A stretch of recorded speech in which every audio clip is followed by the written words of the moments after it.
Nilagdaan ng Ontario at Alberta ang isang Memorandum of Understanding Lunes para ikonekta ang energy resources ng dalawang probinsya at palakasin ang interprovincial trade na ayon sa isang Filipino economist, ikabubuti ng ekonomiya ng bansa. Ang detalye sa ulat ni Teresa Vedula. Agad pinalitan ni Ontario Premier Doug Ford ang kanyang belt buckle at ginamit ang regalo sa kanya ni Alberta Premier Daniel Smith, simbolo ng bagong kolaborasyon sa pagitan ng dalawang probinsya sa paglagda ng isang Memorandum of Understanding.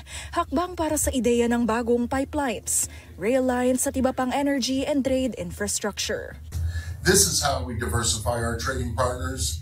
This is how we make ourselves less reliant on the United States. This is how we secure the future of Canada. We'll focus on supporting industry efforts to build oil and gas pipelines and refining, processing, and supply chains for energy and critical minerals between Alberta and Ontario. We'll work towards accelerating our exports across industries. And that means we're seeking to add more rail lines to increase capacity and enhance access to ports, including to sites in James Bay and Southern Ontario. Ilulunsad ng Alberta at Ontario ang isang joint feasibility study para alamin ang pinakamabuting ruta para sa economic at energy corridors. Nagagamitin din ang anilay homegrown supply chains, kabilang ang Ontario Steel. Posible ring maihatid ang Western Canadian oil and gas sa Southern Ontario refineries. At ang critical minerals, posible ring maipadala patungong Western Canada.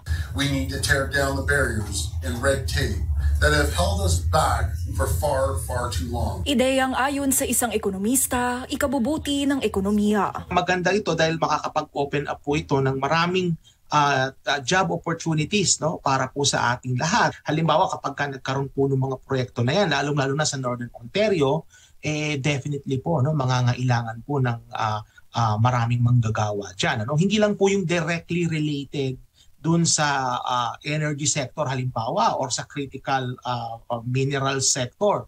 Siyempre may mga sector din po dyan na closely related. So halimbawa sa accommodation, no? Nandiyan na rin po yung sa housing, o nandiyan na rin po yung sa logistics. Inanunsyo ito ni Ford at Smith matapos maghain ng agahan sa Calgary Stampede, kung saan sinabi ni Smith na nakausap niya si Prime Minister Mark Carney nitong weekend. Sa Calgary, isinaad ni Carney na posibleng maging isa sa mga prioridad ng Ottawa ang pipeline na iuugnay ang Alberta at BC sa pamamagitan ng bagong batas na ipinasa ng gobyerno bago ang Canada Day. Ani Smith, positibo raw ang komentong ito ni Carney at hangarin niyang makita ang pipeline sa listahan ng Ottawa bago ang fall.